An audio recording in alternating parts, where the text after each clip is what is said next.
Irmãos, eu queria convidar você a sentado, fechar os seus olhos. Nós vamos adorar o Senhor um pouquinho. Você pode fechar os seus olhos. Vamos tirar um tempinho de oração. Eu sinto uma presença aqui essa noite. Glória a Jesus. Vamos adorar o Senhor, dizer coisas lindas para Ele. Aleluia, aleluia, aleluia. Amado da nossa alma, nós viemos aqui ter um encontro contigo. Viemos aqui por causa do Senhor. Viemos aqui falar contigo, ouvir o Senhor. Te adoramos, Jesus. Inclinamos o coração a Ti, nossa vontade a Ti. Inclinamos nossos pensamentos à grandeza do Senhor, à grandeza do Teu nome. Teu nome é sobre todo nome. Teu amor é mais alto do que as nuvens, mais extenso do que o céu. Os Teus decretos são sólidos como as montanhas. Tua justiça, Teus decretos como o mar profundos. O Senhor tudo governa a nossa vida, inclina a nossa vontade para onde quer, totalmente confiável, nosso bom pastor. Nós te adoramos, Jesus. Tu tens cuidado de nós. Nós estamos aqui sentados te contemplando, parados aqui diante da tua beleza, a beleza da tua santidade. Tua igreja te adora, a igreja te ama, tua igreja te quer, tua igreja quer a tua volta, tua igreja quer o dia que o Senhor vai nos chamar. Maranata, ora vem, Senhor Jesus. Nosso lugar é aí, Jesus. Nosso lugar é aí, Jesus. Não é aqui. Está ficando difícil para nós aqui, Jesus. Incompatível. Está ficando incompatível, Jesus. Nós queremos a tua volta. Ora vem, Senhor Jesus. Bendito seja o Senhor que controla a nossa vida, que governa nosso dia. Ajuda-nos a ser sal e luz nessa terra enquanto estivermos aqui, Jesus. Seja o teu Espírito sobre nós como professor, como guia. Esta noite para falar conosco, para amaciar os corações agora distraídos com os cuidados desta vida, para amolecer os corações em si mesmados. Espírito, faça isso hoje. Espírito, faça isso hoje, Espírito. Sopra hoje. Savarebi alatere kofasabi andenai. Sovanai chegamanalabasi. Sopra, Espírito. Jesus, receba a glória e a honra desta noite. Receba o amor da tua igreja. Pai bendito, a ti que nos submetemos, Deus de decretos, Deus de planos infalíveis, Deus de planos que ninguém consegue deter.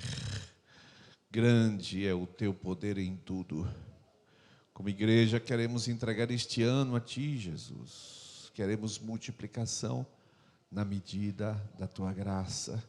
Queremos santidade na medida do teu derramar sobre nós, da sua santidade. Queremos os ministérios, Senhor, sendo excelentes, frutíferos, cada um deles. Jesus, toma nossas vidas como escravos, como doulos do Senhor. As mãos queremos levantá-las santas, sem ira nem contenda este ano, para a tua glória e louvor. Senhor, desperta obreiros para a seara, desperta pessoas para repartir pão, para lavar os pés, para servir os santos. Libera, Senhor, esta graça sobre o teu povo, e será o adorno do Senhor sobre a tua noiva, Jesus. E a beleza é atua em nós. Muito obrigado, Jesus. Seja sobre nós o teu rosto e a tua bondade, resplandece sobre nós este rosto, Pai. Em nome de Jesus. Aleluia. Glória a Deus. Vamos hoje meditar no texto de Hebreus capítulo 3, versos 12 a 14. Não sei se os irmãos perceberam que André, em uma semana, estava dizendo assim: o serviço, nada, é de graça, é oferta. Uma semana depois, uma dívida super antiga, 50 vezes maior, aparece hoje. Eu liguei para ele e ele começou a chorar. Mas não chorou por causa do dinheiro, e sim porque o cuidado do Senhor é assim mesmo, cuidar de cada um de nós. Palavra muito boa de Mateus sobre ansiedade, lança sobre ele toda a ansiedade. Deus cuida dos seus, Deus tem cuidado dos seus, glória a Deus. Hoje nós vamos falar sobre os antídotos de Deus, em Hebreus capítulo 3, versos 12 em diante. Eu vou colocar aqui para vocês, e eu queria que vocês lessem esses versículos. Aí ficou em cima do negócio, né?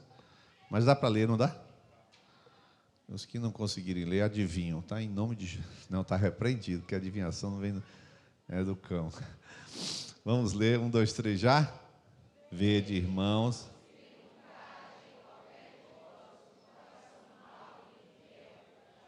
Apartar do Deus vivo. Antes, exortai-vos uns aos outros, durante o tempo que se chama hoje,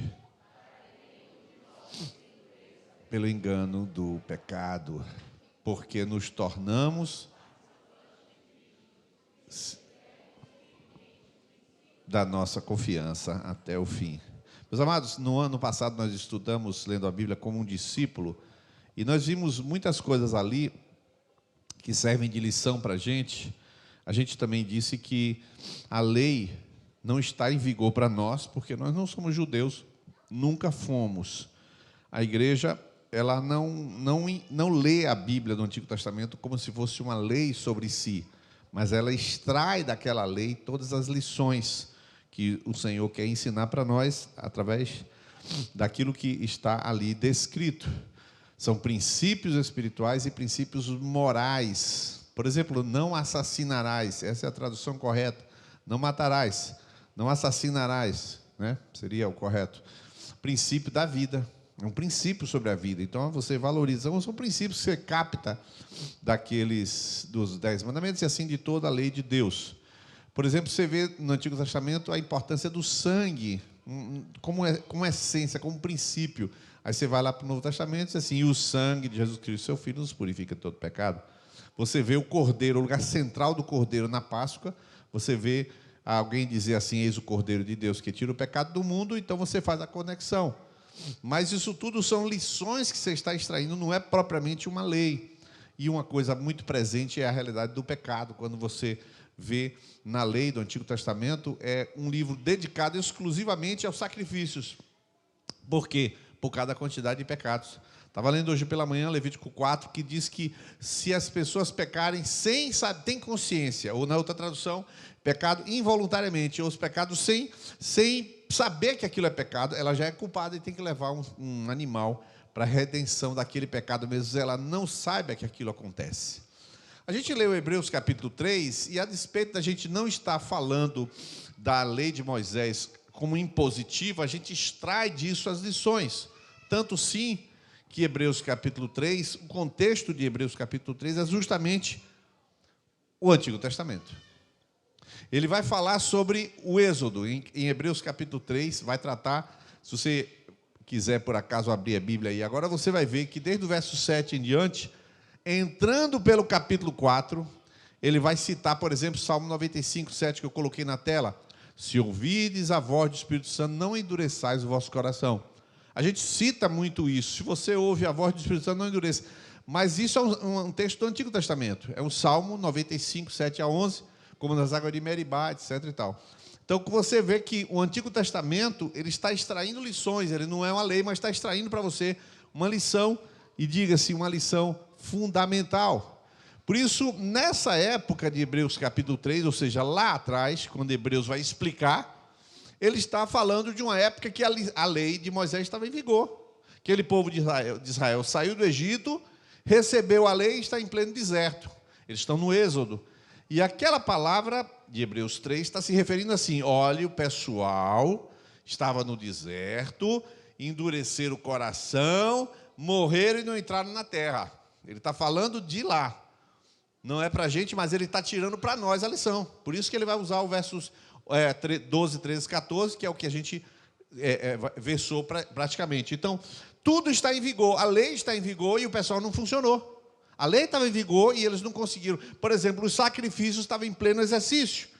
Tudo isso era realidade, porém, não foi suficiente para botar o povo dentro da terra. Deus aparece a Moisés, dá as tábuas e não é suficiente para o povo entrar. Deus institui o cordeiro, institui o tabernáculo, institui o sacrifício e não é suficiente para o povo entrar. Então, se observa que tem muito mais do que simplesmente um rito religioso ou uma presença real de Deus. Exige-se da pessoa, do discípulo, do adorador, alguma coisa. Por isso que a gente não precisa estar confiado simplesmente na igreja. Trazendo para os nossos dias aqui, você fala assim, eu vou para a igreja, eu estou na conexão, não é suficiente. Não era suficiente para aquele povo ser povo de Deus e Deus ter aberto o mar vermelho. Não era suficiente. Deu a lei, não é suficiente. Deu os cordeiros, não é suficiente. Botou Arão, não é suficiente. Hebreus capítulo 7, 19, é um texto muito pesado. Eu uso esse texto com pessoas que querem falar que a lei ainda está em vigor. Eu falo assim, a lei ainda está em vigor. Está em vigor, é? E por que Hebreus 7, 19 diz que a lei nenhuma coisa aperfeiçoou? Não, a lei de Moisés, ela foi banida para nós cristãos, ela olhada e aprendida, mas a gente não tem como dizer que ela serve para santificar alguém, que ela não fez isso com Israel, vai fazer com a gente. Claro que não fez. Daí você vê que ela é incompetente, porque Hebreus capítulo 7, 26, falando dos sacerdotes de então, fala assim, porque nos convinha tal sumo sacerdote, santo, inocente, imaculado, separado de pecadores e feito mais sublime do que os céus. Quem é esse sumo sacerdote? Jesus. Olha só os antigos, que não necessitasse, como os sumos sacerdotes, de oferecer cada dia sacrifício primeiramente por seus pecados. Ou seja, os sacerdotes da velha aliança, antes de fazer qualquer coisa, ele tinha que oferecer o sacrifício por si, porque era pecador. Depois pelos do povo, porque isto fez Jesus uma vez oferecendo a si mesmo. Porque a lei constitui sumos sacerdotes a homens fracos. Então você está vendo, aquela lei que o povo estava usando quando atravessou o deserto, era de homens fracos. A lei era boa, mas os homens eram fracos. Então isso não sou eu que estou dizendo, é o próprio texto que está dizendo, Hebreus 9, 7 a 9, a mesma coisa. Mas no segundo, só o sumo sacerdote, uma vez por ano, não sem sangue, que oferecia a si mesmo pelas culpas do povo. No segundo o quê? Ele entra no tabernáculo, no segundo ambiente do tabernáculo, o sumo sacerdote, uma vez por ano, podia entrar. Verso 8, dando nisso a entender o Espírito Santo, que ainda o caminho do santuário não estava descoberto, enquanto se conservava em pé o primeiro tabernáculo, que é uma alegoria, né? Olha só, o primeiro tabernáculo é uma alegoria para o tempo presente, em que se oferecem dons e sacrifícios, que quanto à consciência não podem aperfeiçoar aquele que faz o serviço. Uma linguagem complicada, para dizer o quê? Para dizer que aquele tabernáculo tinha um homem só podia entrar naquela segunda sala uma vez por ano, e se ele entrasse outra vez, morria.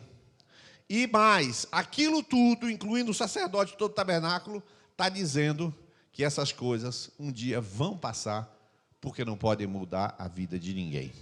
Foi isso que aconteceu. Então a lei, apesar de ser boa, tinha essa restrição. Portanto, o texto de Hebreus, embora que o texto do Êxodo é para os judeus, Hebreus é para nós. Êxodo é para os judeus, mas Hebreus é para nós.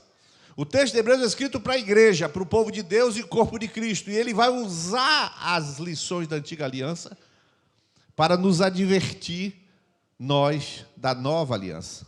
povo da velha aliança, você olha para eles e recebe uma advertência. Eu queria que a igreja lesse esta advertência que está com, melhor, esse contexto de Hebreus 3, 5 a 6, para que a gente possa continuar. 1, 2, 3, já?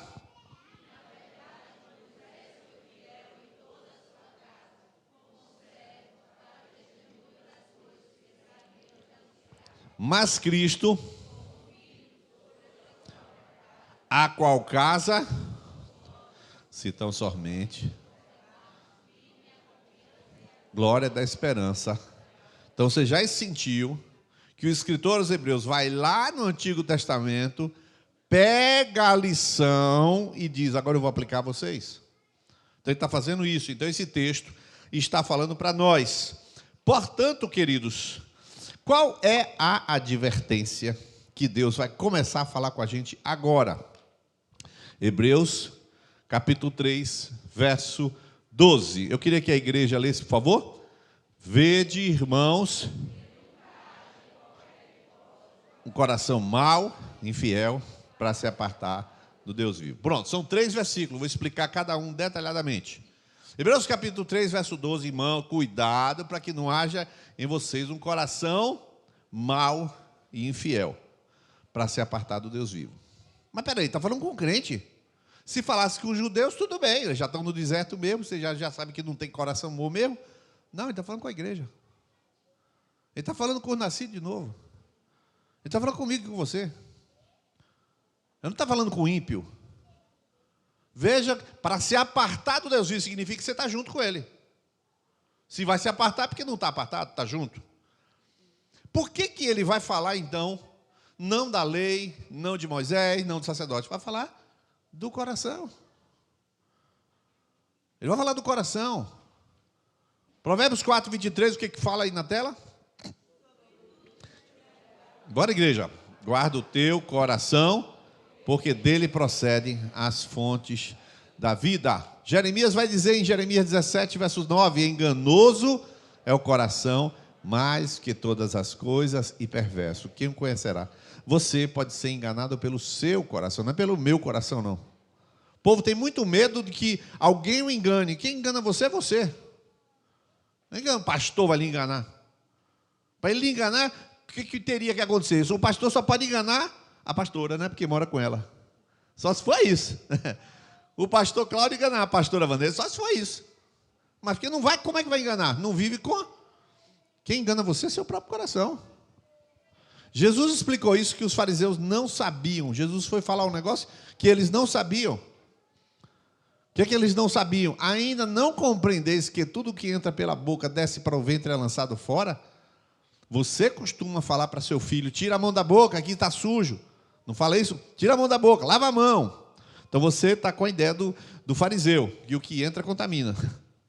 Não estou chamando você de fariseu, a ideia do fariseu. Mas o verso 18, lê para mim o que está escrito. Isso é o que contamina o homem. Jesus vai dizer o contrário do que você está fazendo com seus filhos. Claro que ele está falando não da contaminação física, está falando da contaminação espiritual. Claro, continue falando para o seu filho, tá? Mas você entendeu, o texto está falando da contaminação espiritual. Por quê? Porque ele vai trabalhar justamente o problema do coração. Eu coloquei algumas frases ali. No momento em que seu coração alimenta o pecado lá dentro, você já está contaminado. O pecado, ele não acontece do lado de fora, ele acontece do lado de dentro.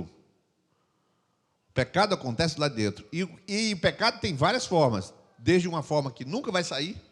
Por exemplo, uma forma que nunca vai sair. Inveja. Como é que você vai... Você pode fazer um ato e nunca vai ser descoberto se aquele ato foi de inveja ou de cobiça. Qual é a diferença da inveja para a cobiça, por exemplo? Qual é a diferença da inveja para a cobiça? Existe. Cobiça é você querer o que o outro tem. Inveja é você não querer que o outro tenha o que tem. Cobiça é você querer o que o outro tem. Eu quero aquele óculos de Eva.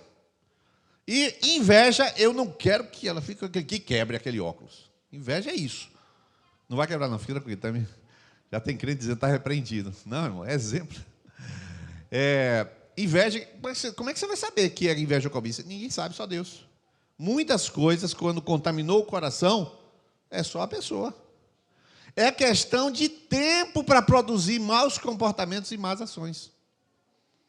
Você não creu em Deus, você desconfia de Deus, está aí dentro, ninguém viu. Você perdeu a fé. Por que perdeu a fé? Não, porque Deus decepcionou você. Perdeu a fé, lá dentro, contaminou, está aí dentro. Não aconteceu nada ainda de fora. Não saiu ainda, mas já está podre. Você já está podre por dentro. Ele não criticou, veja só, o escritor não criticou a lei de Moisés, não criticou o sangue, não criticou nada. O problema não está na lei, o problema está onde? No coração do homem. Aí eu falo duas coisas, eu queria que os irmãos lessem essa primeira frase, só os homens, pode ler para mim, só essa frase, 1, 2, 3 já?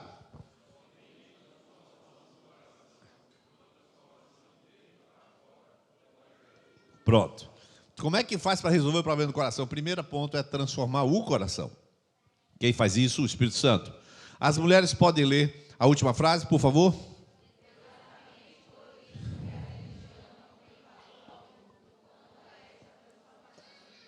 Eu vou explicar para vocês a religião um pouquinho lá no final. Mas aqui já dá para explicar um pouquinho que Mateus capítulo 23, Jesus fala assim: então falou Jesus à multidão, aos discípulos, dizendo, na cadeira de Moisés estão assentados os escribas e fariseus. Todas as coisas, pois, que vos disserem, que observeis, observai e fazer. Aí o texto vai continuar dizendo, mas não procedais em conformidade com as suas obras, porque dizem e não fazem. Vou pular para o 5. E fazem todas as obras a fim de serem vistos pelos homens. Quem é que sabe disso? Deus. E quem é Jesus? Deus. Deus foi lá e expôs o coração deles. Eles fazem as coisas para se amostrar. Portanto, Jesus, que é o dono, que é o Senhor, conhece todas as coisas, foi lá e denunciou a intenção. Só quem denuncia a intenção é o próprio Deus. Portanto, o problema de Israel não foi o deserto. O problema de Israel não foi o deserto. O problema de Israel foi o quê? O coração. Eu vou parar aqui um pouquinho, enquanto aquela frase está ali, eu não vou ler. Quando o coração de alguém apodrece, é uma questão de tempo para você descobrir, perceber e ver os piores comportamentos, as piores decisões, as piores palavras, as piores atitudes. Eu falei com uma discípula hoje, e eu disse a ela que ia conversar, né, aí eu falei com ela acerca de quê? De que quando fosse conversar com X pessoa, já soubesse que é pecado. Porque quando a vida bagunça toda, é pecado. Qual o pecado? Eu não tenho nada a ver com saber qual é o pecado. Quem tem que saber o pecado é Deus. Mas a gente já sabe que é o pecado. Na medida que você vai conversando, pode ser ira, pode ser inveja, pode ser prostituição, pode ser o que for, o nome não me interessa, pecado é pecado. Eu estou conversando, a vida está toda bagunçada, à medida que vai saindo o pecado, vem amargura, falta de perdão, um bocado de coisa. A vida não está em ordem, é pecado. A vida não está em ordem, é pecado. É exatamente o povo andando no deserto. Não conseguiu chegar lá, parou porque pecou. Exatamente isso. E você precisa levar bastante a sério isso, mas, infelizmente, talvez para alguns aqui, eu tenho que dizer para você que não vai resolver você saber que é pecado. Não vai resolver. Você vai entender por que não vai resolver. É muito difícil cada pessoa perceber seu próprio coração. Irmãos, uma das coisas mais difíceis é perceber o coração. Dias atrás eu estava com alguns discípulos e no final numa conversa maravilhosa, uma noite maravilhosa, eu falei assim, eu queria que vocês abrissem o coração e falassem a verdade. Rasga aí. Me diz aí o que vocês estão achando, se tem alguma coisa a acrescentar, mudar, alguma coisa que eu estou equivocado. Se eu estou com... Aí Fernando ainda falou assim, se a gente tem um ponto cego que a gente não vê. Falei para os discípulos, porque, irmãos, a coisa mais difícil é um feedback. Eu preciso de um feedback, eu quero um feedback, eu pedi um feedback. Por que isso? Porque como é que eu vou me examinar a mim mesmo, irmão? Você já viu alguma jaqueira comendo jaca? Já viu alguma mangueira chupando manga? A árvore não usa o seu próprio fruto. Ela não pode se autoavaliar, por isso ela precisa de espelhos. Antigamente nós tínhamos uma parte da nossa reunião, depois eu parei porque o povo não aguentava isso. Os mais antigos sabem disso. Era uma reunião de espelho. A gente passava assim, aí colocava uma pessoa no meio, vamos falar dessa pessoa. A pessoa já desmaiou só de imagem. Lembra, Ângela? Era tremendo. É claro que logo no início, quando eu comecei a discipular, em, sei lá, como dizia o pastor, 1900 e vovó mocinha, né? Bem lá para trás, eu fiquei, acho que era às 20 horas mais ou menos, até 1 hora da manhã apanhando. Lá no início. Né? Nem tinha videira, nem nada. Estava uma equipe reunida e o pau, porque eu também era um pedaço de cavalo, né? E eu precisava apanhar mesmo. E eu perguntei, o que vocês têm a dizer para mim? Anotei tudo e falaram, lá passei. Fernanda lembra dessa noite. Mas, o dia do espelho é quando alguém vai dar feedback sobre você.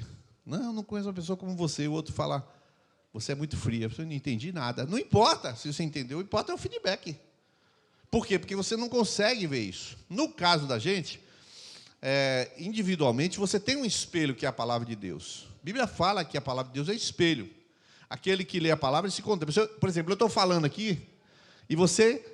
Não sou eu que estou fazendo isso. Não sou eu que estou fazendo. Eu estou falando e o Espírito Santo está falando com você. Nas palavras que eu estou falando, vai aplicando, você treme um pouco. Às vezes fica com a gastrite, às vezes fica triste. Eu não sei, cada um tem um efeito. Mas o Espírito Santo vai espelhando você. Você vai se vendo em função daquilo que deveria ser. Assim acontece comigo. Hoje, lendo a palavra, de manhã no devocional, as coisas, eu vou vendo.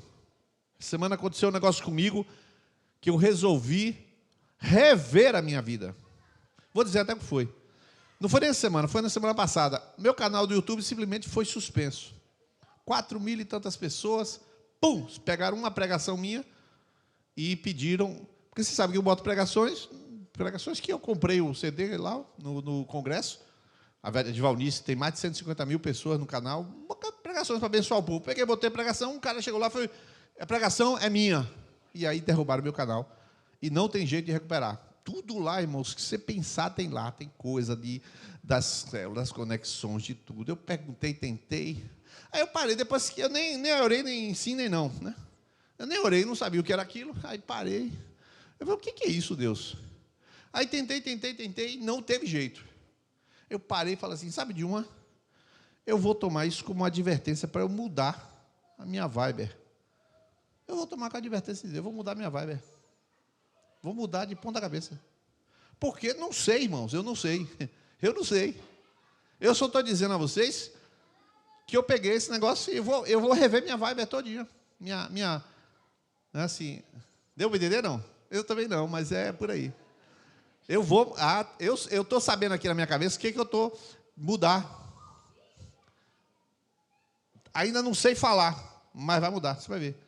Por quê? Não sei, eu recebi como uma advertência. Por quê? Porque é assim que funciona, não tem esse tipo de espelho. Ninguém vai chegar para você e falar, Niles, você fala rápido demais. Ninguém vai fazer isso, ninguém para de contar piada, ninguém dá feedback desse tipo. Então o Espírito Santo me dá feedback. E é isso que eu estou falando, o espelho é a palavra. Você está lendo a palavra, o Espírito Santo vai lá e ele aponta. Esse é um dos espelhos, por isso é um dos antídotos. Você lê a palavra contra você. Eu li isso aí, a primeira vez que eu ouvi falar disso foi... Em 1900,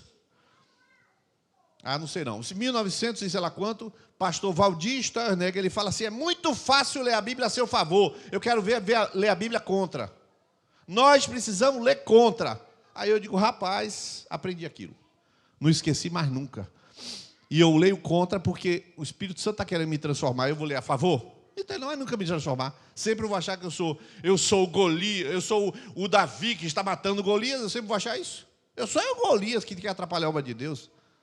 É mais prático você pensar assim. Mas, vamos para o principal antídoto, Hebreus 3,13. Queria que a igreja lesse esse versículo, porque esse versículo é central. 1, 2, 3, já?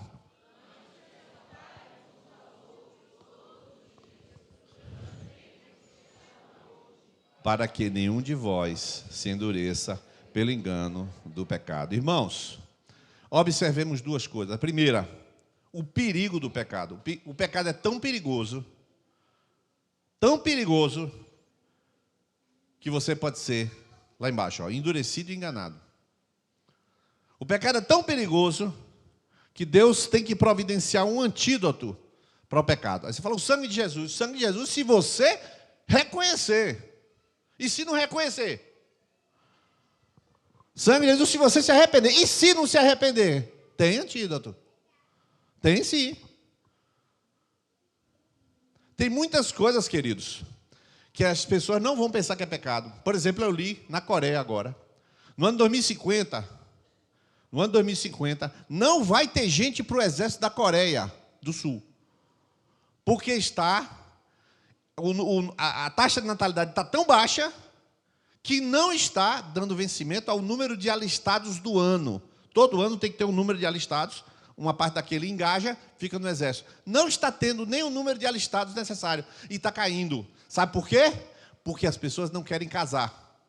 Aí você vai pregar na Coreia, você é pastor da Coreia. Você pregaria dizendo, não casar é pecado? Se o plano de Deus é casar, você na Coreia pregaria isso? Então vai sendo levado pela cultura, quando pensar que não, acaba é a nação. Porque as pessoas não querem andar no projeto de Deus. Então, não está escrito que é pecado, então deixa. Tá bom, então tu não está escrito também a cocaína, tu está cheirando? Não é assim que se define pecado. Não é assim. É você que está fazendo o que você bem quer, do seu bem jeito, para o seu bem próprio. Você nem sabe que você está em pecado. Como é que vai descobrir? Como é que vai descobrir? Como é que vai descobrir? Uma lei da Bíblia? Não, não funciona assim. Por isso eu estou aqui essa noite, para falar sobre isso. A Bíblia fala muita coisa sobre pecado, eu não vou dar estudo sobre pecado, vocês já conhecem. A Bíblia fala em Isaías 59, fala assim, né? Que as vossas iniquidades, a mão do Senhor não está colhida para que não possa operar, o braço do Senhor, o ouvido do Senhor não está gravado para que não possa ouvir, mas as vossas iniquidades faz separação entre vós e o vosso Deus. O pecado atrai juízo de Deus. O pecado entristece o espírito. O pecado retém as promessas e as bênçãos de Deus sobre nós. Meus irmãos, você vê André contar um testemunho desse, aí você vê que capaz de uma semana virou a sorte. Porque tem promessas e bênçãos sobre André. Mas se André estivesse em pecado, não funcionava isso não, velho. Não funcionava. Se o meu povo, que se chama pelo meu nome, se humilhar e orar, buscar e converter do meu caminho, então virei dos céus. Não funciona. O pecado causa separação na casa. O pecado começa, o marido começa a brigar com a esposa. Você fala assim, eu tenho razão. Sim, tem razão, muitas vezes é pecado. Quem te deu razão? O seu senso de justiça própria, meu amigo. Pecou. Você podia ser misericordiosos, como é o Pai misericordioso. Não é misericordioso, tem justiça própria. Pecou. E aí começa a travar tudo. Pecado é coisa séria. Causa coisas terríveis nas pessoas. Causa doença. Mata com doença. Já foi provado, já é provado. Eu não sei as outras doenças, mas hoje já se sabe que 100% das enfermidades do câncer de mama, 100% é causado por causas emocionais. 100%. Quando passamos a conviver com o pecado, já não escutamos o Espírito Santo, tornamos-nos insensíveis. E a Bíblia ainda diz que o Espírito Santo tem ciúme, ele fica enciumado, ele como que chora, ele se entristece, e chega uma hora que fala, sabe de um, vou cair fora aqui, porque não dá mais para mim não. E cai fora. Como é que a pessoa fica sabendo? Não fica. Não fica.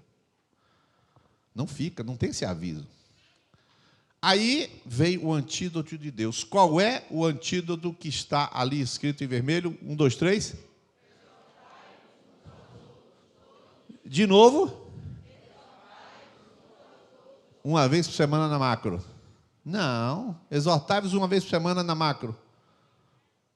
Não. Exortai-vos aos outros todos os dias. O que é exortação? Preste atenção para você aprender. Isso aqui você tem que aprender. Você tem que aprender. O que é exortar? Palavra grega parakaleo. O que é parakaleo? Parakaleo. Kaleo no grego é chamar. Por exemplo, aquela passagem que Jesus fala, rogai ao Senhor da seara para que envie obreiros para a sua seara. A palavra rogai, aquela kaleo. Grite ao Senhor da seara, Senhor, envie obreiros. É assim. Kaleo é gritar, tá? Então, parakaleo, para estar ao lado, paralelo. Então, o que significa parakaleo? É você ficar do lado, bora menina, para com isso. Bora menina, para com isso. Menina, para com isso. É você ficar do lado gritando para a pessoa, para! Para Caléu, né? O nome da pessoa não é Caléu, tá? Para Caléu, não é isso não. Para Caléu é a palavra. Chamar em voz alta. É a palavra própria para o Espírito Santo. Qual é a palavra que Jesus usou para o Espírito Santo? Paracletos, que é a mesma coisa. O Paracletos, Paracaléu. Ou seja, ele consola, exorta, aconselha, insiste, fala. Ou seja, olha o que eu vou lhe dizer, preste atenção. Ou seja, o Espírito Santo tem várias bocas no corpo. Paracaléu, para falar com você. Você está achando que a única boca de Deus é a macro? Nunca pensei isso. Nunca pensei isso. Nunca nem passou pela minha cabeça isso. Talvez seja a palavra menos influente, seja a palavra da macro. Irmãos, todos os discípulos que sentam com a gente, todos, nossa casa sempre discípulo. Todos que sentam com a gente, eu sempre digo a mesma coisa. Diz assim, um papo desse, de 1 hora, vale muitas pregações na macro. Falo várias vezes, falei outra, quarta-feira agora, falei do sábado passado. Vale muito mais. Porque, Paracaléu, eu estou falando, a pessoa está falando, eu estou pescando o que a pessoa está me dizendo, sem estar dizendo, e a pessoa está pescando o que eu estou falando, sem eu estar falando. Eu estou falando, mas estou falando outra coisa. É sempre assim. As bocas de Deus não são só o pregador, mas de jeito, espécie alguma. O único jeito de você se alinhar com Deus são as vozes que Deus levantou no meio da igreja, meu irmão. Tu não sabe nem em que posição tu está. O próprio Deus te avisa em que posição tu está. Ele te avisa colocando alguém do lado, levanta a corda. Não, mas isso não é pecado. Aí a pessoa desmonta teu argumento e você quebranta o coração. Esse antídoto se chama exortação mútua. Pessoa a pessoa, vida na vida. Essa é uma fórmula de Deus. Ah, mas o Espírito Santo fala. Fala pela boca das pessoas da igreja. E na vida, exortai-vos aos outros todos os dias. O que ele está dizendo? Meu irmão, falava agora com Mateus, quarta-feira.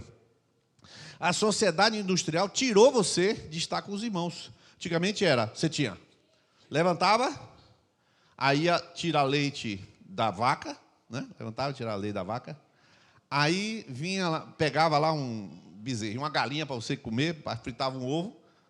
Depois você não tinha televisão para assistir, né? Não tinha televisão. Lá na fazenda tem televisão e tem internet. Levaram para a fazenda de Fernando, tem televisão, internet, ar-condicionado, tem tudo, né? Glória a Deus por isso.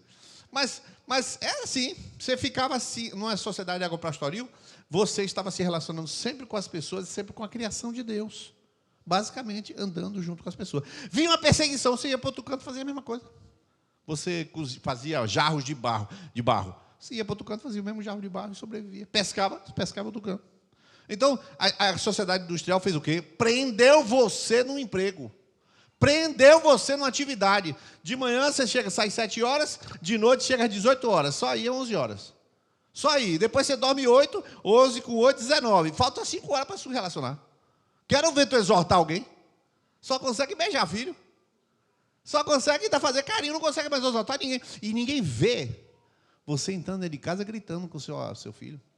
Ninguém vê você gritando, brigando com o marido. Ninguém vê. Quem vai te exortar? Você acha que o tom de voz e a briga é normal? O Espírito Santo sabe que não é, mas não tem como te dizer. Porque tu não anda com alguém.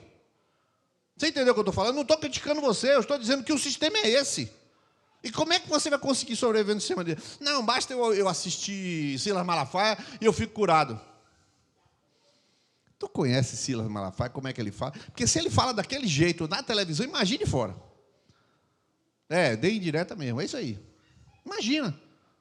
Não existe isso, você não conhece o cara, como é que você sabe? Ele entrou em tua casa para te falar como é que você está falando? Não, você não entrou. Então, vida prática, não tem, só tem teoria. Eu estou lendo o texto bíblico, hoje mesmo entrou os irmãos e falou, Niles, e esse negócio de bebê consuelo? Jesus vai voltar mesmo? Eu morro, irmão, eu morro com essa pergunta, eu morro. Tu acredita que me perguntaram isso?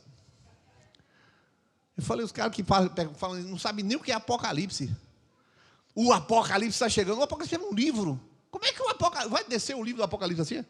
Oxe, isso é uma história com dezenas de histórias dentro. Como é que a dezena de história vai descer? Não sabe nem falar. A coitada, né? Deixa lá, Deus abençoe ela. Teoria, irmão. Eu quero saber como é que está a tua vida. Eu quero saber como está a minha vida com Deus. Não é a teoria. Teoria todo mundo tem. Por isso, queridos, Deus levantou isso para ir funcionar. Não vou nem ler as coisas que estão aí, mas se você quiser, você pode ler. A nação de Israel, eu comecei a falar sobre isso. Antes de falar sobre dinheiro, eu falei sobre isso. A nação de Israel toda em pequeno grupo. Toda em pequeno grupo. Nós somos uma igreja de pequeno grupo. Para quê? Para quê não precisa? Para obedecer. Nós estamos em pequeno grupo para obedecer, do jeito que era na igreja primitiva. Mas raciocínio, o que Deus quer com isso? O mesmo que queria com a nação de Israel. Olho no olho, vida na vida. Vida na vida. Ontem aqui na Conexão Cairós, comemoraram o aniversário de Viviane. Daqui a pouco o presente. Eita, aí ela... aí dá aquela risada dela, inconfundível, né? Maravilha, tal. Feliz com alguma coisa. Você está vendo ela feliz, você está olhando para ela, o que está acontecendo. Eu vi um monte de foto nesse feriadão, galera comendo churrasco. Eu soube que Fabrício pegou 3 churrascos nesse feriado aí. Cadê Fabrício? Você pode fazer assim para eu ver, Fabrício? 3 churrascos aí. A galera junto, aí eles estão vendo como é que trata filho, como é que corrige o filho, como é que Aninha corrige o Ravi, se Ravi está mais obediente ou não, o menino foi lá. Tudo isso acontece na vida real. E Jesus inventou isso lá no Antigo Testamento. O povo de Israel era assim que funcionava. A nação de Israel também era assim. Jesus era tão próximo que tomou queimada. Pedro chamou de Jesus, para de falar besteira, Jesus. Você não vai morrer assim. Sai, Satanás. Pedro dando queimada de Jesus. Tão próximo que era. Teve uma vez os fariseus, em Marcos 12, chamaram Jesus e falaram assim: Jesus, assim tu nos ofendes a nós? E Jesus continuou: ai de vós, escribas e fariseus. Os que não eram perto. Jesus, por que os teus discípulos que violam o sábado colhendo espigas? Aí Jesus, Mateus 12. Então você vai ver lá, as expressões são muito claras de que há uma proximidade muito grande. Eu coloquei Atos 16, é Mateus 16, viu, pessoal? Foi na hora de digitar Atos, não é Mateus. Tudo isso por quê? Porque Jesus está muito perto das pessoas. Do mesmo jeito do teu irmão. E aí eu venho para você dizer a prática disso. Ninguém, querido, é invulnerável. Não tem um presbítero, não tem Nírios, não tem Fernanda, que não precise, que já chegou no nível espiritual. Não existe ninguém que esteja em tal grau de espiritualidade que não precise de convivência para perceber os pontos cegos de sua vida. Não tem ninguém aqui. Então, se você achava que eu achava isso de mim, mas eu não acho de jeito nenhum. Eu estou o tempo todo revisando, no mínimo, eu estou revisando a forma de falar, a forma de tratar as pessoas e revisando o meu estilo de liderança. Essas 3 coisas é o tempo todo revisando isso. Lendo, estudando, para ver onde é que eu estou falhando em liderança, em forma de me tratar as pessoas e em forma de me expressar. Essas 3 coisas não param nunca. Olha lá, exortação não é um confronto, presta atenção, não é um confronto, é um encorajamento, é um ajuste para o bem espiritual. Por isso, agora é a chave está aqui. Você precisa pensar sempre o melhor do outro. Você vai exortar alguém. O outro precisa de exortação? Todos precisam, o tempo todo. Aí você chegou e viu assim, Ângela está com um cabelo que eu não gostei. Isso não é exortação, irmão. Isso é dar pitaco no cabelo da irmã. Então, não tem nem na Bíblia isso. Não tem negócio de o cabelo da irmã. Mas ela chegou e, sei lá, ela deixa eu ver o que eu vou falar. Aí não vou falar não, que é parente, vai dar problema, tá? Estou brincando aqui. Mas aí Ângela, sei lá, tratou o Fernando, sei lá o quê. E você vê, chega... Ângela, eu queria dizer aqui com todo carinho que me soou muito ruim aquele seu tratamento com o Fernando. Olha como você tratou, me soou muito ruim. Você que vai falar, você não está com raiva dela. Você não está com raiva dela. Nem você acha que o que você achou está certo. Você falou, me soou muito ruim aquele seu tratamento com o Fernando. Aí ela, não, é porque realmente eu dei um coice mesmo e fui embora, mas você está certo, já pedi perdão. Aí, pronto, acabou.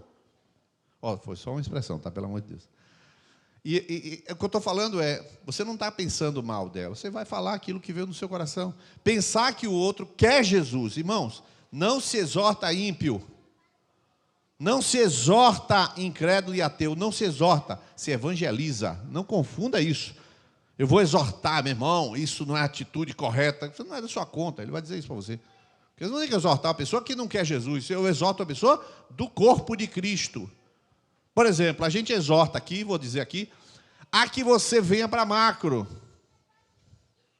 Tem 2 argumentos para você vir para Macro. Um é o argumento pastoral, que é o quê? A palavra de Deus. Uma coisa pedi ao Senhor que a buscarei, que eu possa morar na casa do Senhor todos os dias da minha vida, para contemplar a formosura do Senhor. Complete o versículo aí, por favor. Isso, muito bem, todos sabem, graças a Deus. E aprender no seu santo templo, porque no dia da adversidade me esconderá. Beleza. Aprender no seu santo templo. Então, uma coisa é aprender. Aqui é o dia de ensino. Nós não temos escola dominical, temos o ensino. Ponto. Isso é um motivo. Beleza? O segundo motivo é para obedecer. Você ri ou não ri, é para obedecer. E tem na Bíblia? Tem, Hebreus 3,17. Obedecer aos pastores. Porque vela pelas suas almas, porque é onde presta conta por vós, para que não façam isso com peso. Eu não vou obedecer meu pastor. Beleza, não precisa. Peque. Está escrito, peque. Aí o líder vai falar o quê? Rapaz, obedeça. Rapaz, não falte. Então ele está fazendo o quê? Exortando. Você não pode? Exortação simples. Não está chateado, não está aborrecido, não dá nada. Você está imaginando que um discípulo quer ouvir a palavra, porque ele deseja receber a palavra. Jesus falou no último dia da festa: quem tem sede, vem a mim, beba. Eu tenho sede da palavra. Eu medito nela de dia e de noite. Você também tem sede, você quer. Mas o segundo motivo é matar sua carne. Obedecer é matar a carne. O que é matar a carne? É você não fazer a vontade do seu natural. Eu vou sempre fazer o contrário do meu natural. Eu vou contraditar a minha carne. Isso é uma premissa de disciplina para qualquer pessoa. Pergunte a seu filho se ele quer ir para a escola amanhã. Não quer, você. E ele vai? Vai. E por que tu não vai na mesma coisa na igreja? Você quer ficar em casa? Quer. Oh, fique, minha filha. Quando tiver 18 anos burra, sem saber nada, você fala assim: ó, não quis. Não quis. É você que treina o querer dela, minha. Pai e mãe, você que treina o querer. Se não quer, vai porque eu quero e aprende a querer. Pronto, simples. É assim que funciona. Você sabe disso. Exortação mútua deve ser uma prática comum e cotidiana. Raramente se faz um confronto. O que é um confronto? Aqui eu acho que eu fiz uma vez um confronto, 2 vezes o confronto. Tem uma versão com testemunha, tem uma palavra contra aquela. As 2 pessoas fazem uma cariação. Ó, eu vi isso aqui. Vamos decidir qual é a ataque da verdade. É raro. Isso, confronto não é exortação. Exortação você quer que a pessoa acredita que a pessoa queira, tá? Existem pessoas que nesse momento, irmãos, neste momento da macro, presta atenção. Neste momento da macro existem pessoas que estão em pecado. Estão em pecado. Eu sei que estão em pecado. O líder sabe que estão em pecado. Já foram exortadas. E por que eu estou falando isso no microfone? Porque nós estamos esperando o arrependimento, conforme Apocalipse 3. Dei-lhe tempo para que se arrependesse, mas não se arrependeu. Estamos dando tempo. Depois de passado um tempo, não será mais exortação, que já foi dada a exortação.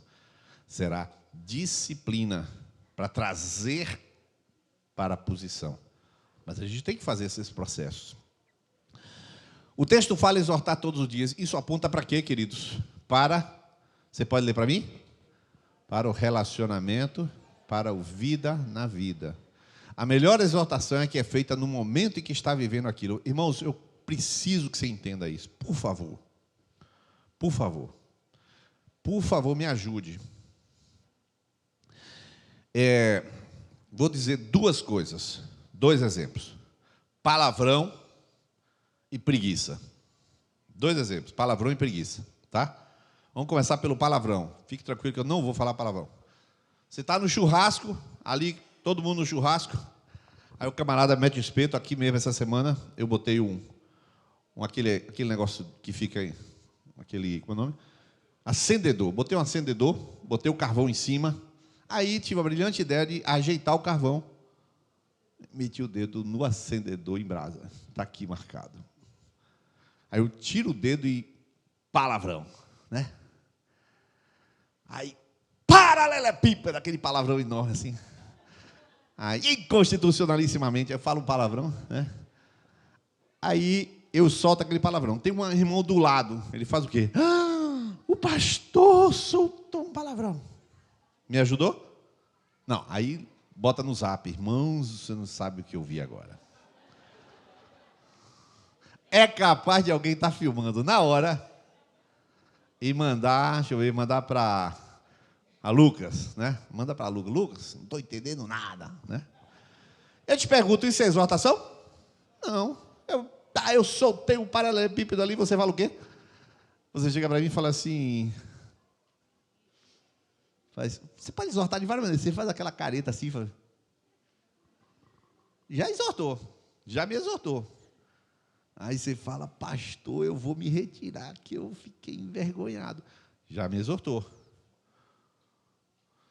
Pastor, tem um nome pior que esse, ou esse é o pior? Já me exortou. É fácil, você está chateado comigo, você está jogando ácido muriático em cima da minha ferida. É o que me vire. É o que me vire, meu irmão. Exortar é isso.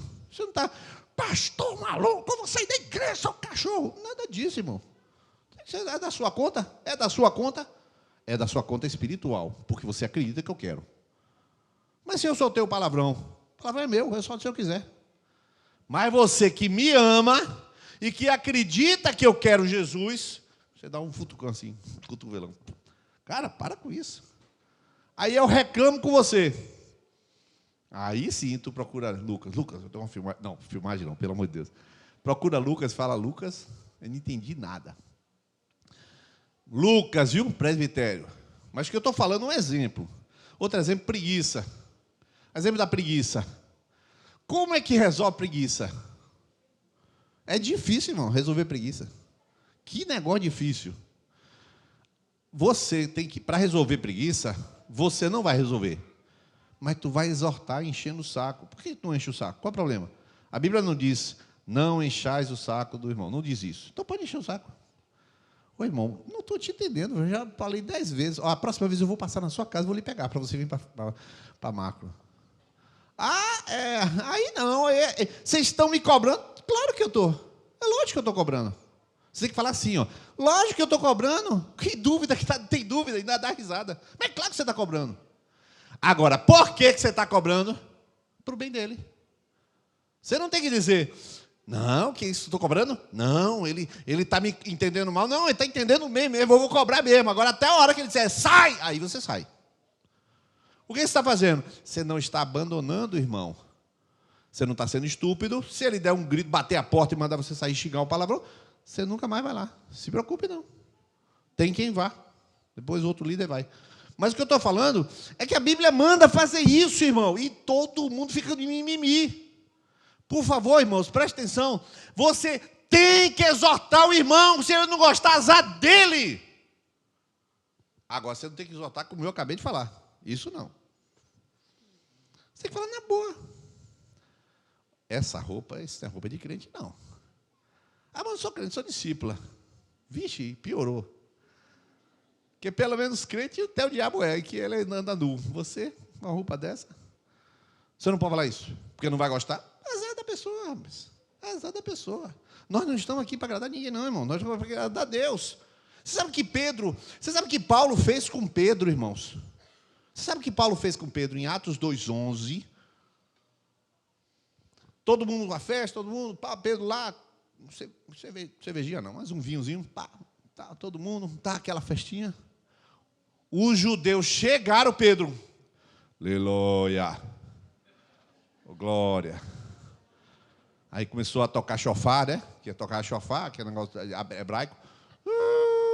Aí Paulo olhou para ele assim e falou: como é que tu, sendo judeu, vive como gentio? Como é que quer que os gentios sejam judeus? Aí, pau! E aí, mas só que o versículo anterior eu resisti-lhe na cara porque era repreensível. E pior do que isso, irmão, o cara botou na carta e distribuiu para a igreja. Coisa que você não faria. Você falaria com o cara, mas nada. Não, ele botou na carta, está na carta de Gálatas. Todo mundo lê, até hoje sabe que Pedro fez uma besteira dessa. E pior, ele ainda botou. E Barnabé entrou nisso na mesma dissimulação, está lá escrito. Irmãos, Paulo não ficou queimado por corrigir Pedro. Por quê? Porque ele amava Pedro e Pedro se consertou. E no final da carta de Pedro, lá em capítulo 3, verso 18, faz, nas quais, como bem escreveu o apóstolo Paulo, nas quais há pontos difíceis de entender que os indoutos e inconstantes torcem. Ele defendeu Paulo. Não ficou chateado. Por quê? Porque Pedro quer ser salvo. Então, vou falar uma coisa para a igreja aqui. Igreja, eu terminei a macro, você não gostou? 7599-103-9933, manda aquele áudio. É assim, ó, vou explicar você agora. Sabe como é? Já sabe? É assim, você chega no Zap, aperta no microfone aqui, ó, no microfone do negócio, aí levanta, aí aparece para gravar. Não, peraí, aqui não, está repreendido. Aí, está gravando, aí você aperta em cima do numerinho 1. Apertar em cima do numerinho 1. Pronto, só eu ouço uma vez só. Seu cachorro, seu pastor, eu nunca vi um pastor tão quadrado quanto você. Manda. Vixe, caiu no caixa do videira, peraí. Peraí. Apaguei. Aí você manda para aquele. Só vou ouvir uma vez. Não vou ouvir mais nunca. Pronto, você fala o que você quiser. Eu ouço, irmão. Pode ficar tranquilo, eu ouço. Irmãos, igreja é feita deste jeito. Quem foi que inventou? Deus. Desde quando? Desde o Antigo Testamento. Inventou para quê? Para cobrir quando as pessoas não estiverem ouvindo o Espírito Santo sem carne e osso. Elas vão ouvir o Espírito Santo de carne e osso. Falta 2 minutos. Existem 25 mandamentos no Novo Testamento, que são... Mas vou pular essa parte aqui, porque não vai dar tempo. Tá? Vou pular aqui e vou ler só esse texto de Hebreus 3,14. Vamos ler aqui, para terminar? 1, 2, 3, já!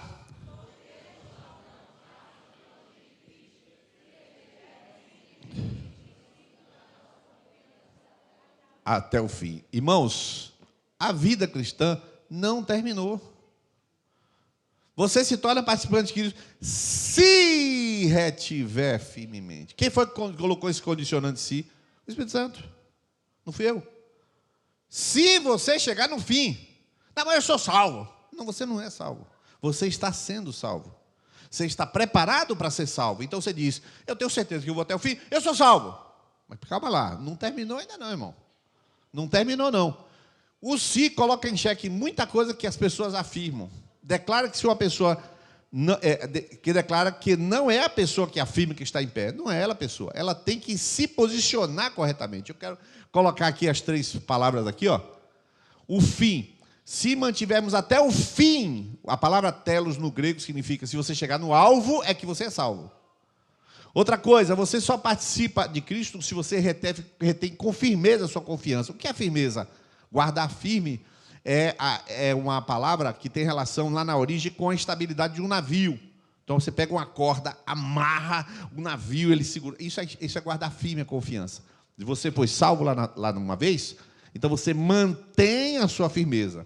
Vocês viram hoje no Ágape os 2 vídeos que eu coloquei sobre o CONAI, não viram? Aqueles vídeos lá sobre o que vai acontecer com o CONAI, tudo que está determinado lá, não sei o quê, vai passar para o parlamento ainda. Mas vocês viram o que vai rolar. E se acontecer de passar, diz para mim, como é que vai ser? A gente vai matar no peito, irmão. A gente vai fazer o que tiver que fazer. Se tiver que não botar filho na escola e ver o que vai fazer, vai fazer. Aí não tem medo de governo, não tem medo de ninguém, vai fazer o que a gente acha melhor. Ah, mas agora o senhor não pode entrar no Detran, tem quem entre. Não entra no Detran. O caso da vacina foi assim, você não entra em lugar nenhum, pois não entra em lugar nenhum, fica em casa, pronto. Tá não doido, eu faço o que eu quero. Eu não faço o que o governo manda em mim. Quem manda em mim é Jesus, a palavra de Deus. Então a gente vai ter que tomar decisões. Tem que manter firmeza. E fala da confiança também, que a gente tem que, desde o princípio. Bom, agora eu vou terminar. Muita gente tem ideias bizarras sobre salvação. A influência sempre é de um pacote religioso. Quando o pacote é católico, a pessoa vem com o seguinte substrato. Eu sou católico, me batizei e estou salvo. Ele não se relaciona com Jesus, não tem igreja, não interage, não é exortado, não exorta. A vida dele não muda, porque ninguém diz o que está certo e errado. Ele já é católico. Imagine, Pero Vaz de Caminha desce aqui, faz uma missa com os índios, batiza os índios, estão salvos. Imagina, foi assim. Eles chamam isso de cristianizar o Brasil. Botou uma água benta lá, está todo mundo salvo. Isso é o rito católico. Não estou falando mal dos católicos, de católico nenhum. Na fé católica funciona assim. Na fé evangélica, o pacote evangélico faz assim, a pessoa vem o seguinte substrato: eu tenho fé, Jesus está comigo.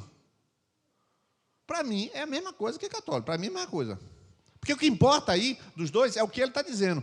Eu sou evangélico, está tudo certo, Jesus está comigo. Aí eu falei, você me deixa eu filmar você durante uma semana para saber se Jesus está contigo? Não precisa fazer isso, né? Não fazemos isso. Mas quando tu vai ver a vida, meu irmão, é um escândalo.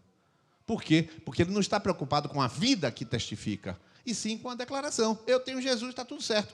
Ou seja, a salvação parece um ticket. Eu recebi um ticket e agora eu faço o que eu quiser da minha vida. Não, eu estou salvo, fique tranquilo, eu tenho Jesus.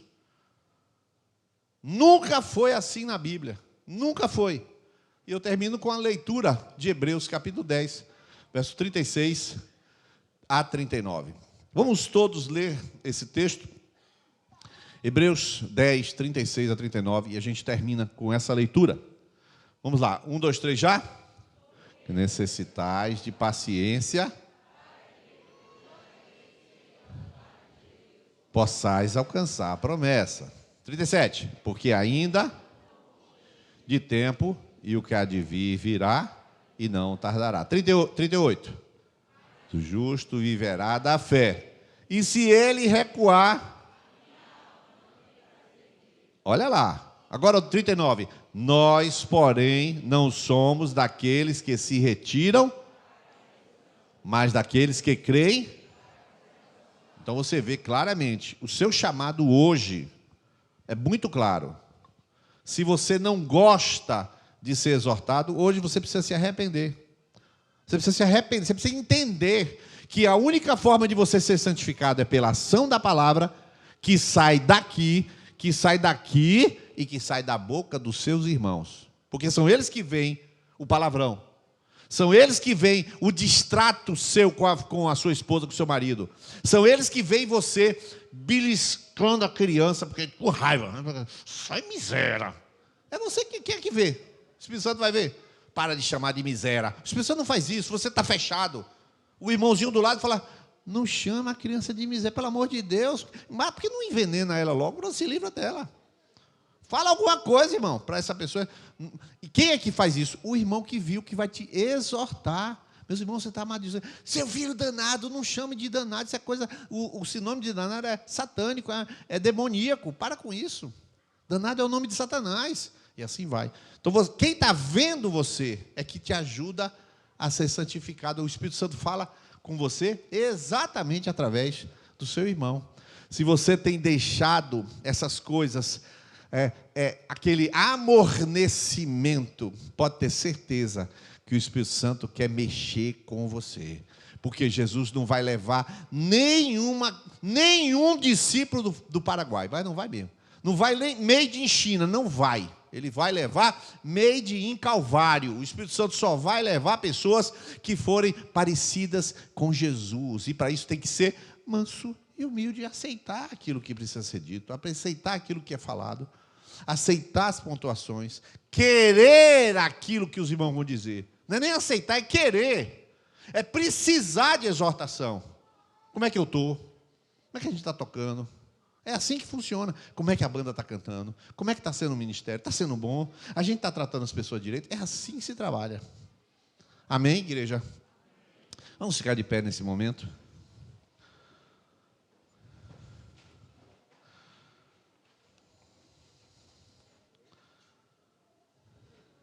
Nós vamos orar. Queria chamar Cláudio aqui para fazer uma oração. Ele vai apresentar-nos a Deus. Se ele vier chamar você, se você quiser tomar uma atitude de consertar alguma coisa, que seja conforme a direção do Espírito Santo. Mas essa noite é a noite de nós nos reposicionarmos no coração para com as coisas que Deus quer falar conosco. Amém, amém. Há um caminho sublime. Aleluia. O sangue de Cristo veio abrir a possibilidade de a gente caminhar em um caminho sublime. Aleluia. E você que ouviu essa palavra, que o Espírito Santo falou, pode vir aqui à frente, os presbíteros vão orar, vão tocar em vocês. E a vida de vocês vai ser transformada, porque vocês estão mostrando que querem, vocês estão mostrando que são discípulos, que ouvem a voz do pastor e seguem aquela voz. Glória a Deus por essa palavra. Senhor amado, Senhor, aleluia, santo e eterno, nós te adoramos, nós te bendizemos, nós exaltamos o teu nome, Pai. E nós aqui nessa noite, Senhor, te agradecemos, Pai, porque não há outra palavra. Quando a gente ouve a Tua voz, quando a gente ouve o Teu direcionamento, o farol que aponta o porto seguro, aleluia, nós como ovelhas devemos te agradecer. Nosso coração está grato nessa noite, porque Tu queres converter o Teu povo. Aleluia, Tu tens uma proposta sublime para a vida do Teu povo. Aleluia, que essas pessoas que estão aqui, aleluia, vindo em direção à Tua voz, vindo buscando o Teu Espírito, Pai, recebam porção dobrada, Senhor. Recebam porção dobrada do que foi passado aqui, Paizinho. Aleluia, que o coração delas se encha da verdade. Aleluia, da verdade, somente a verdade, que as opiniões, que os achismos, que a mediocridade, que o medo, que a vergonha sejam lançados fora agora, Pai, em nome de Jesus, que não haja espaço para nada, a não ser a Tua palavra, que não haja espaço nem nossa mente, a não ser o meditar em Tua santidade, Deus.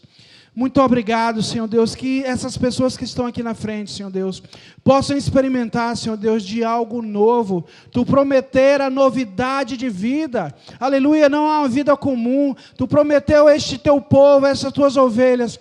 Aleluia, que Tu estarias com elas todos os dias até a consumação dos séculos. Aleluia, que elas vivam essa experiência literalmente sobrenatural, além da carne, além da imaginação, além de tudo que é contemplado pelos olhos, Pai.